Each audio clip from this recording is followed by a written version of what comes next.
भारत अपने वायुसेना की ताकत को लगातार बढ़ा रहा है। एयर बेसेस को भारत बढ़ाया जा रहा है।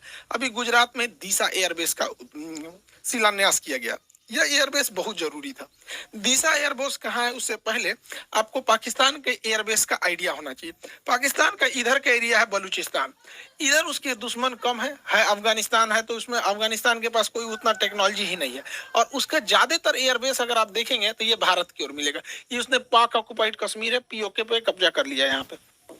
अब यहाँ अगर आप ध्यान देंगे तो ये पाकिस्तान के बहुत सारे एयरबेस है, जिसमें एक तो यहाँ शहबाज एयरबेस इसका बहुत प्रसिद्ध है। यहाँ F-16 जहाजें रहती हैं।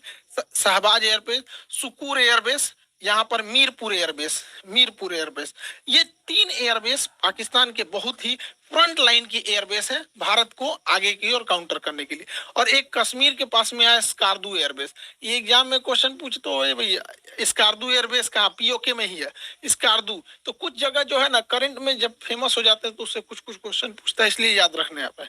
तो यहाँ मीरपुर एयरबेस, सुकूर एयरबेस और यहाँ शाहबाज एयरबेस, यहाँ पर इन एयरबेस से भारत में अंदर तक हमला किया जा सकता था। इसको काउंटर करने के लिए जोधपुर में फलोड़ी एयरबेस था, गुजरात के कच्छ में नलिया एयरबेस था। तो ये यहाँ से इसे काउंटर किया जा सकता था, लेकिन अभी पीएम मोदी ने यहाँ पर एक दीसा एयरबेस का उद्घाटन किया। दीसा एयरबेस जो है अब यहाँ से और अंदर तक काउंटर अटैक किया जा सकता है। तो ये एयरबेस भारत के लिए बहुत जरूरी है, क्योंकि हमको हर तरह से काउंटर अटैक के लिए रेडी रहना है, क्योंकि चाइना लगातार पाकिस्तान को सपोर्ट करते जा रहा है। तो ये एयरबेस जरूरी है। भारत अब अपने जितने भी एयरबेस हैं उसको, उसमें जो जहाजों को रखने के लिए बंकर है उसे अब नए मॉडल से अपग्रेड कर रहा है। उसका नाम है next generation harden aircraft shelter.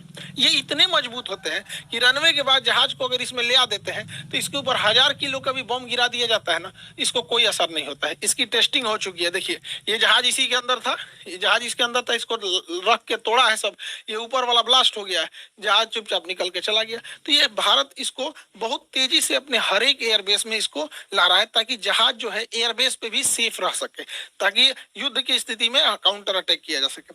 Bharat इसको बहुत भली भांति से समझ गया है कि अब हम लोगों को एग्रेसिवली आगे बढ़ना पड़ेगा, क्योंकि चाइना लगातार हमें घेरते आ रहा है। इसलिए भारत ने अपने ये तो हो गया अफगानिस्तान के लोगों को भारत से बहुत लगाव रहता है। तो अफगानिस्तान भारत में रिलेशन अच्छा है, लेकिन पीओके कब्जा करने की वजह से डायरेक्ट कनेक्शन नहीं है। यहाँ पर है आपका तजाकिस्तान। ये ताजिकिस्तान जो जगह है, यहाँ पर भारत 2 एयरबेस ले रखा है। यहाँ से हम चाइना के लिए भी काउंटर अटैक कर सकते हैं, यहाँ से पाकिस्तान के डीप एरिया में भी काउंटर अटैक कर सकते हैं। 2 एयरबेस है यहाँ पर। एक का नाम है ऐनी एयरबेस और एक का नाम है फारकोर एयरबेस। तो ये दोनों एयरबेस ताजिकिस्तान में, फारकोर और ऐनी एयरबेस, इससे हम लोग चाइना के एरिया में काउंटर अटैक और पाकिस्तान में कर सकते हैं। ये सबसे ज्यादा काम कब करेगा? चाइना यहाँ पे सड़क बना रहा है CPEC, China Pakistan economic corridor. इसको इधर से तो अटैक करता ही हो सकता है, इस एयरबेस के थ्रू यहाँ से भी अटैक किया जा सकता है। इसलिए भारत को अब रेडी रहना है, क्योंकि चाइना में अगर ज्यादा विवाद होगा तो पक्का किसी ना किसी से उलझेगा। तो उधर या तो उलझेगा ताइवान से, नहीं तो इधर उलझेगा भारत से। इसलिए सतर्क रहना है।